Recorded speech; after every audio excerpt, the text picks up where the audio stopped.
दोस्तों, आप सभी का मेरे YouTube चैनल पे स्वागत है। अगर आप भी अपने मोबाइल के नोटिफिकेशन से परेशान हैं तो आप सही वीडियो देख रहे हैं। मैं आज आपको बताऊंगा कि फालतू की नोटिफिकेशन को कैसे बंद करते हैं। इसके लिए आपको सबसे पहले सेटिंग ऑप्शन पे आना है। सेटिंग ऑप्शन पे क्लिक करने के बाद हमें नोटिफिकेशन पे क्लिक करना है। क्लिक करने के बाद यहाँ ऐप नोटिफिकेशन पे क्लिक करना है और उसके बाद ये जो नोटिफिकेशन है, मान लीजिए आपको जिस ऐप से बहुत नोटिफिकेशन आ रहे हैं उसे बंद करना है। जैसे मुझे फ्लिपकार्ट का नोटिफिकेशन बंद करना है तो हमें इसे ऐसे क्लिक करके बंद कर देना है।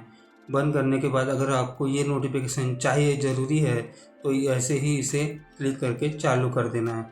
ऐसे ही करके आप हर ऐप के नोटिफिकेशन को बंद या चालू कर सकते हैं। अगर आपको हमारा ये वीडियो अच्छा लगे तो प्लीज़ मेरे वीडियो को लाइक, शेयर और सब्सक्राइब जरूर करें। धन्यवाद।